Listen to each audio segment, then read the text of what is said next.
Shut up and sit down.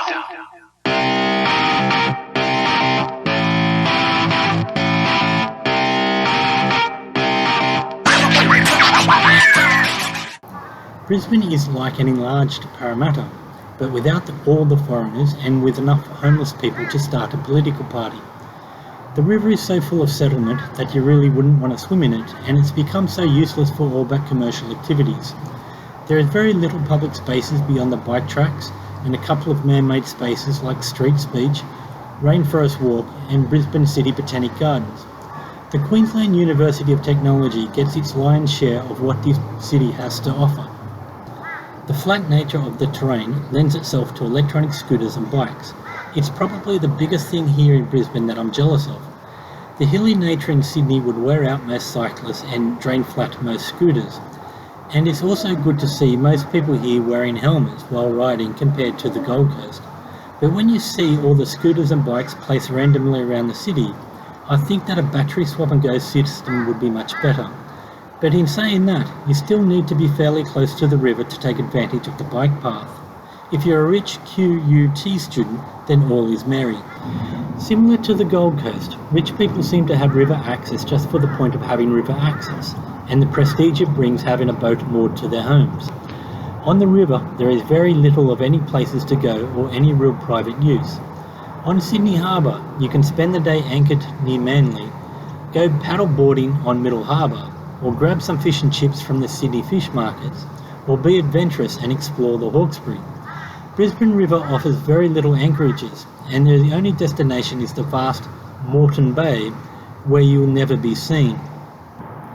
The nightlife in Brisbane looks fairly decent, lots of restaurants and pubs to explore. I certainly didn't feel threatened, nor did I see anyone being harassed. Like in the Gold Coast, the people won't look you in the eye and nod good day as you walk past. I've actually started talking to some of the locals who have mentioned this as well, and I've started to assume that the entire Queensland population has autistic tendencies.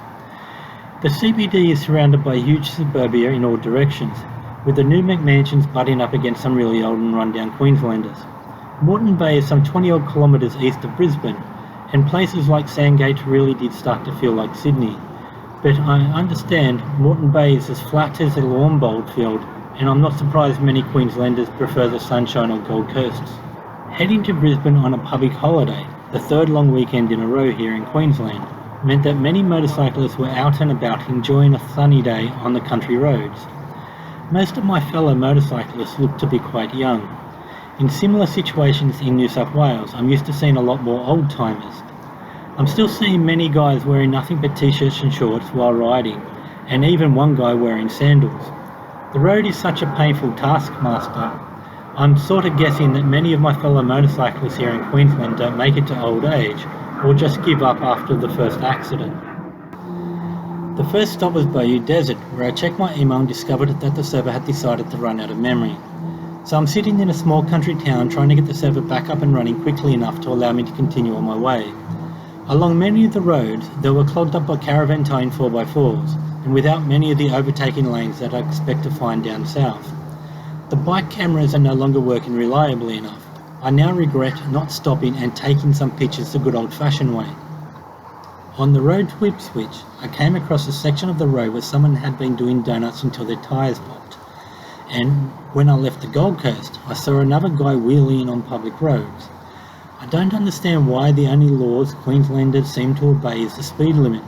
On the highway, I saw a truck and other motorists just sitting in the right-hand lane, all travelling at the speed limit.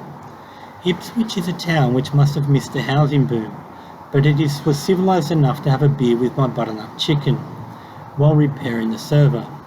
Beer with curry and iced tea granatas are definitely the flavour of the future.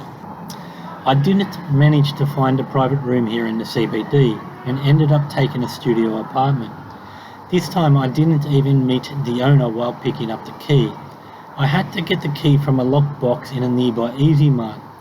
If it wasn't for my family here in Queensland, I'm starting to wonder if I would have spoken to anybody so far.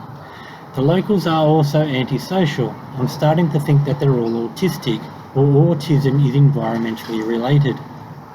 The apartment is comfortable, and with free motorcycle parking throughout the Brisbane CBD, it's worked out better than I initially expected.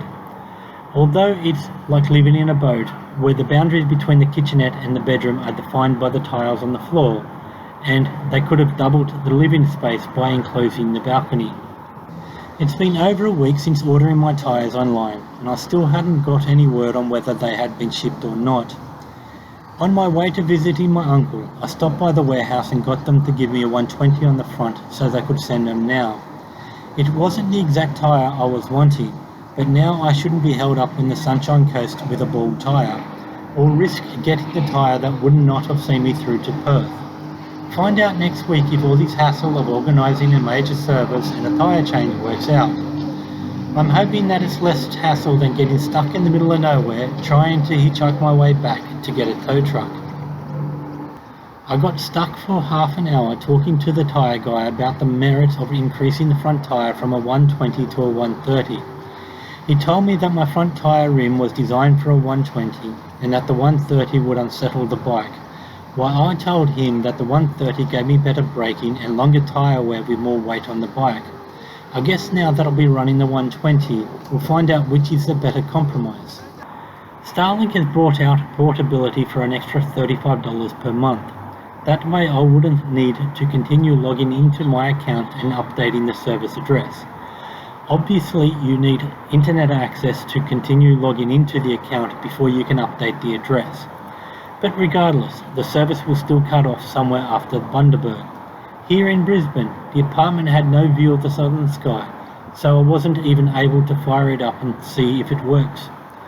The Sunshine Coast is likely the last place I'll be able to use it before Geraldton on the west coast. I've been on the road now for over 2 months and I have had access to NBN at all my stops, and 4G has been fairly solid besides some places in the mid-north coast. I'm just hoping that carting this dish around looks less foolish than the guy waving around the Trump flag. But on the brighter side, I'm fairly confident I've learnt to tie it down properly. Brisbane isn't a bad place, and if I had more time I should have gone and explored the Simpsons Falls, as it's the only national park anywhere near here. It might be the lack of public spaces that keeps the Queenslanders in their homes, or it might be their antisocial tendencies behind their blasé attitudes behind public spaces. But on the plus side, the fresh food here is great, but the bugs are getting annoying. Although I have lots of family here in Queensland, the further I get from Sydney, the less I seem to know the people. It's scary to think that the people I grew up with are the people I am most connected to. It's easy to pick on Queenslanders, as they're such proud morons. But as Cold Chisel said, they're the mates that you have to tell you you're doing well. Next stop is the Sunshine Coast via Esk. I enjoyed my time here in Brisbane and am grateful for the opportunity to catch up with my uncle. I'm still very hopeful of catching up with my cousin, because if you don't make an effort, then no effort is made. Thanks for following my adventures around Australia, and remember to go out there and do something to enjoy your day.